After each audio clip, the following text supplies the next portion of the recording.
For my first ever video, I had to search through all the notes and analyses I had built in my brain about movies that I both loved and hated that had pushed me to understand them and grasp the workings of storytelling.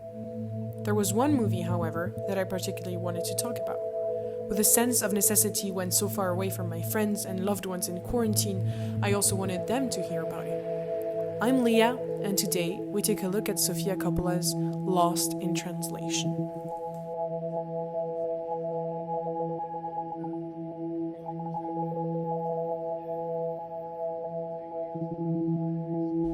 This movie tells a love story that starts with the quintessential trope of romantic comedies. A man and a woman meet in a bar, they get to know each other over drinks, and eventually they fall in love. But the movie and Sofia Coppola let us know from the very beginning that these are not your typical protagonists. And that is our first part. To begin, I want to take a closer look at Bill Murray's character, Bob Harris.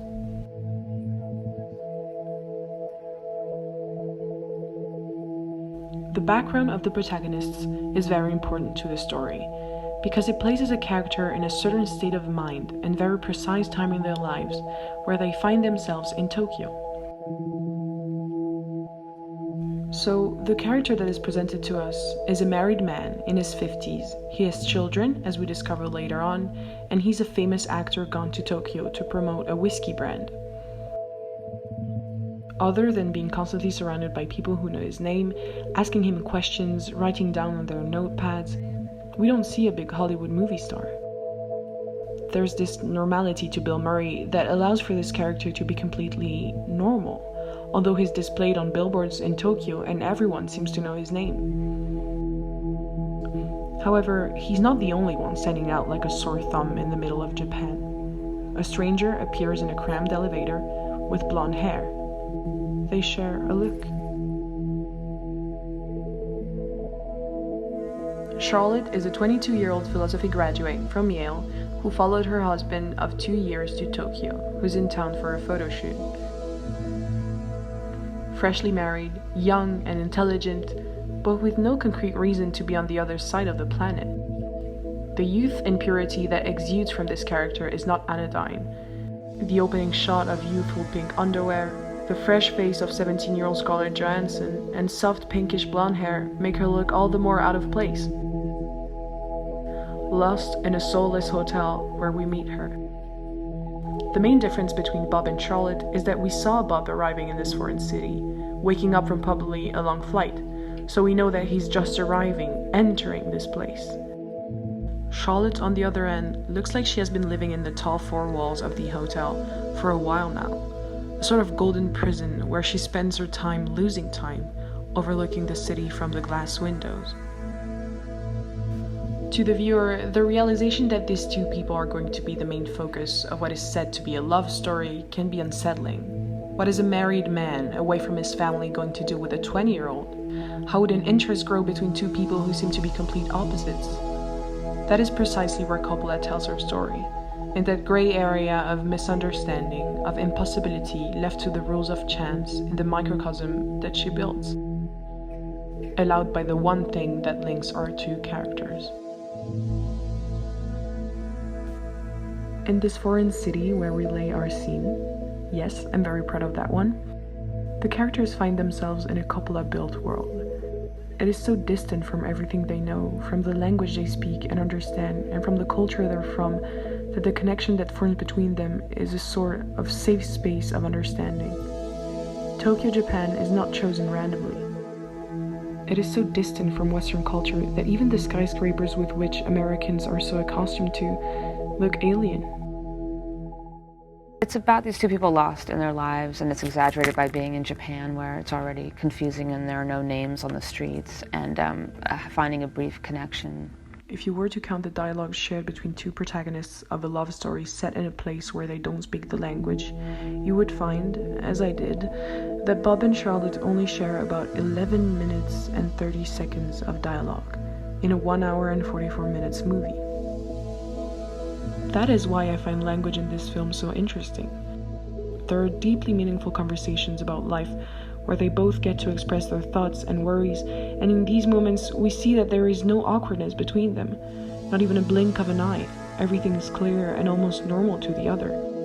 But even apart from these important conversations, the simplest gestures and jokes are crucial. The entire movie is about the interactions between these two, what they experience and feel together that allow to create this surreal bubble in Tokyo.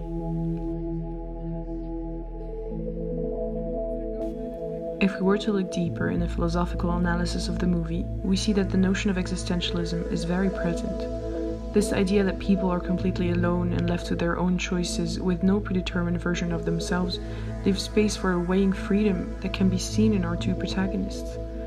This sense of purposelessness that overwhelms their existence is, however, replaced by a sense of connection and love, which emerges from their interactions with one another. We notice that absolutely nothing is driving these two characters except each other. There is one last protagonist that I introduce just to conclude: the viewer.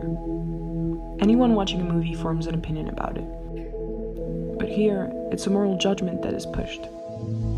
Their aspects emphasize the age difference, and the viewer often focuses on that, feels weirded out by knowing that there's even the slightest chance of them being attracted to each other.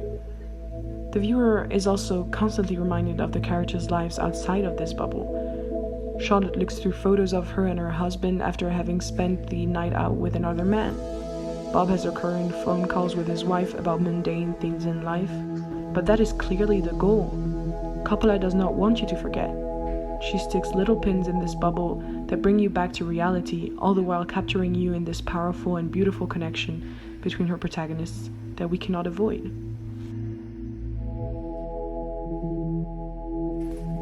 I think it's safe to say that everyone reacted as I did, but when Bill Murray's character has a one-night stand with the singer from the hotel bar, our first thought is not about his wife, but about Charlotte. We see the sadness and anger in her eyes, and the regret in his. A romantic betrayal that shouldn't be one. You can think of the characters' actions as moral or immoral regarding their respective marriages, see Tokyo as a place you want to visit or not. Or you can also imagine what follows, the consequences of them meeting, how it affects their lives, how it changes them. Will they meet again?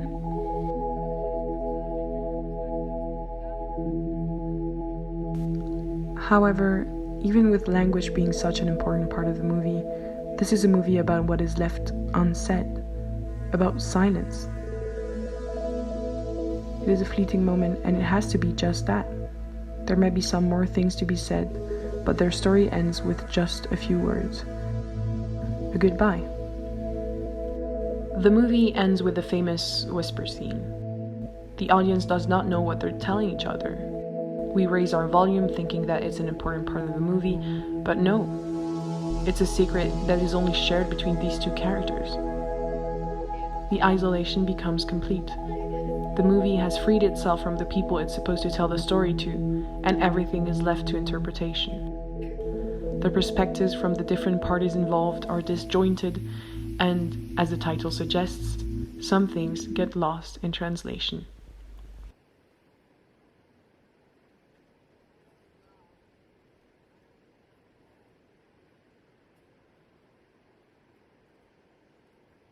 To me, it's just about those moments in life that are fleeting, but the impression stays with you.